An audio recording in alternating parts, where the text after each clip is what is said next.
नमस्कार विद्यार्थी मित्रांनो, मी प्राध्यापक डॉक्टर प्रवीण जाधव, सहयोगी प्राध्यापक अर्थशास्त्र.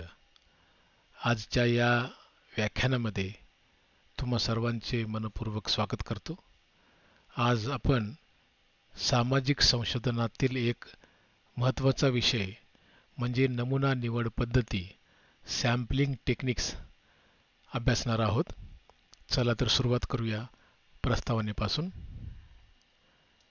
सामाजिक व आर्थिक संशोधनात काम करताना समग्र लोकसंख्येचा म्हणजेच अभ्यास विश्वातील प्रत्येक घटकाचा स्वतंत्रपणे अभ्यास करणे अनेकदा व्यावहारिकदृष्ट्या अशक्य असते.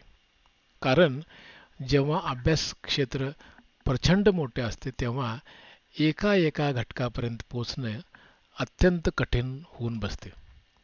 अशा वेळी संपूर्ण समष्टी किंवा अभ्यास विश्व चे सर्व गुणधर्मांसह प्रतिनिधित्व करणाऱ्या एका मर्यादित घटकांच्या समूहाची शास्त्रीय पद्धतीने निवड केली जाते. या शास्त्रशुद्ध प्रक्रियेलाच आपण नमुना निवड सॅम्पलिंग असे म्हणतो.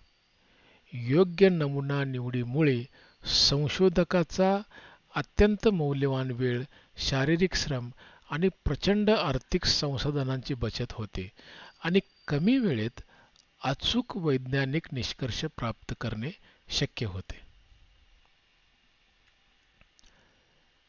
आता आपण नमुना निवड पद्धतीचा नेमका अर्थ समजून घेऊया.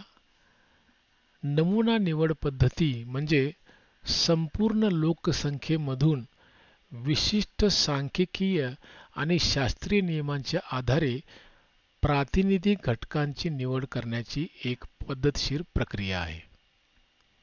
यात सर्वात महत्त्वाची गोष्ट म्हणजे निवडलेला नमुना हा संपूर्ण समष्टीचे अचूक सूक्ष्मरूप असणे अत्यंत आवश्यक आहे.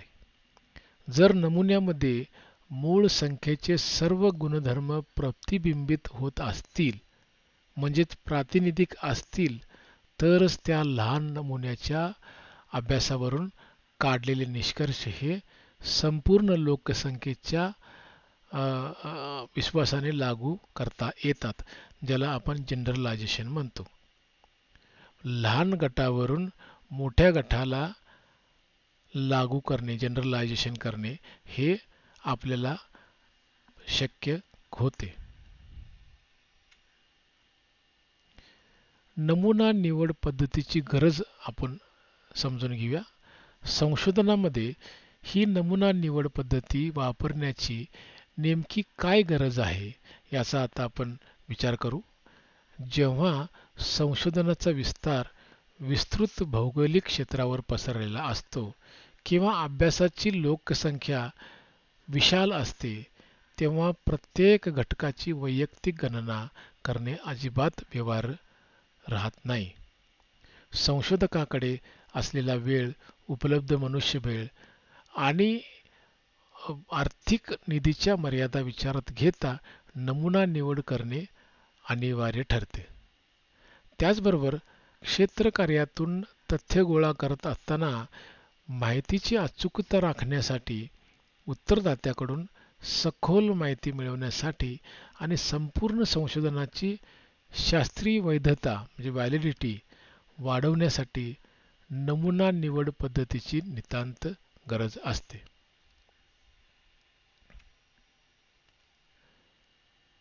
नमुना निवड पद्धतीचे प्रकार आपण समजून घेऊया. नमुना निवडीच्या शास्त्रीय वर्गीकरणाचा अभ्यास करताना या पद्धतीचे मुख्य दोन प्रकार पडतात. ते आपल्याला इथे सांगता येतील. सविस्तरपणे आपण दुसऱ्या एका व्याख्यानामध्ये पाहणार आहोत. नमुना निवड पद्धतीचा पहिला जो प्रकार आहे तो म्हणजे संभाव्य नमुना निवड पद्धत, ज्याला प्रोबॅबिलिटी सॅम्पलिंग म्हणतो आपण. यामध्ये लोकसंख्येतील प्रत्येक घटकाला नमुन्यात निवडले जाण्याची समान व निष्पक्ष संधी असते. उदाहरणादाखल साधी यादृच्छिक पद्धत, सिंपल रँडम सॅम्पलिंग, स्तरित नमुना निवड पद्धत, स्ट्रॅटिफाईड रँडम सॅम्पलिंग, पद्धतशीर नमुना निवड पद्धत, सिस्टमॅटिक रँडम सॅम्पलिंग आणि क्लस्टर सॅम्पलिंग किंवा क्लस्टर पद्धत या सर्व संभाव्य नमुना निवडीच्या प्रमुख पद्धती आहेत. दुसरा जो प्रकार आहे नमुना निवड पद्धतीचा प्रकार तो म्हणजे गैरसंभाव्य नमुना निवड पद्धत, ज्याला नॉन प्रोबॅबिलिटी सॅम्पलिंग म्हणतो. या प्रकारात नमुन्यांची निवड ही योगायोगावर किंवा समान संधीवर आधारित नसून ती संशोधकाच्या वैयक्तिक निर्णयावर आणि अभ्यासाच्या गरजेवर अवलंबून असते. यात सुविधाजन्य जजमेंटल सॅम्पलिंग, न्यायाधारित नमुना, कोटा नमुना किंवा स्नोबॉल सॅम्पलिंग यांचा समावेश होतो. आता आपण नमुना निवडीचे फायदे समजून घेऊ. संशोधन कार्यात नमुना निवड पद्धती वापरण्याचे अनेक प्रत्यक्ष आणि व्यावहारिक फायदे आपल्याला मिळतात. या पद्धतीचा सर्वात मोठा फायदा म्हणजे यामुळे संशोधनाचा एकूण खर्च, लागणारा वेळ आणि प्रशासकीय संशोधनाची लक्षणीय बचत होते. संपूर्ण विशाल समष्टीचा अभ्यास करण्याऐवजी एका आटोपशीर आणि लहान नमुन्यांचा अभ्यास केल्यामुळे तथ्य संकलन आणि त्याचे सांख्यिकी विश्लेषण अत्यंत सखोल, सूक्ष्म आणि अचूकपणे करता येते. त्याशिवाय प्रशासकीय आणि संस्थात्मक दृष्टीने ही पद्धत संशोधकासाठी अत्यंत सोयीस्कर, लवचिक आणि संपूर्ण क्षेत्रकार्य नियंत्रित ठेवण्यास सोपी ठरते.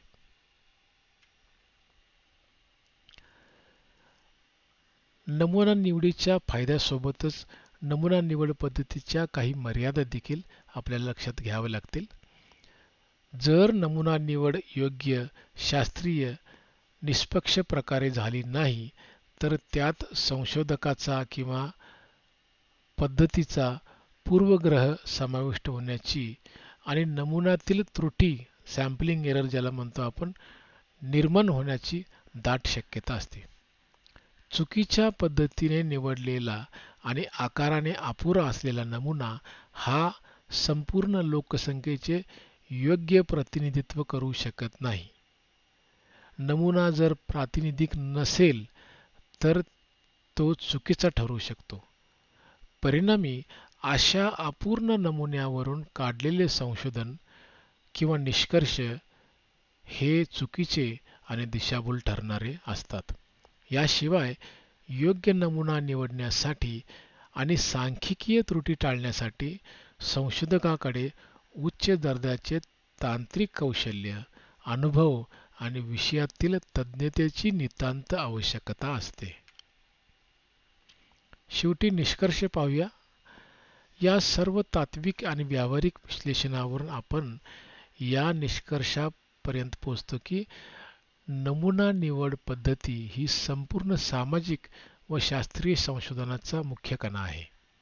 आपल्या अभ्यासाचे नेमके स्वरूप, संशोधनाची प्रमुख उद्दिष्टे आणि उपलब्ध असलेले संसाधने यांचा विवेकपूर्ण विचार करूनच संभाव्य किंवा गैरसंभाव्य पद्धतीपैकी योग्य नमुन्याची निवड केली जाते.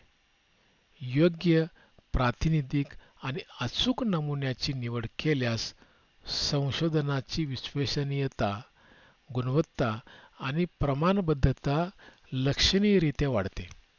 यामुळे प्राप्त झालेल्या निष्कर्षांचे संपूर्ण लोकसंख्येसाठी अचूक सामान्यीकरण किंवा जनरलायझेशन करणे शक्य होते.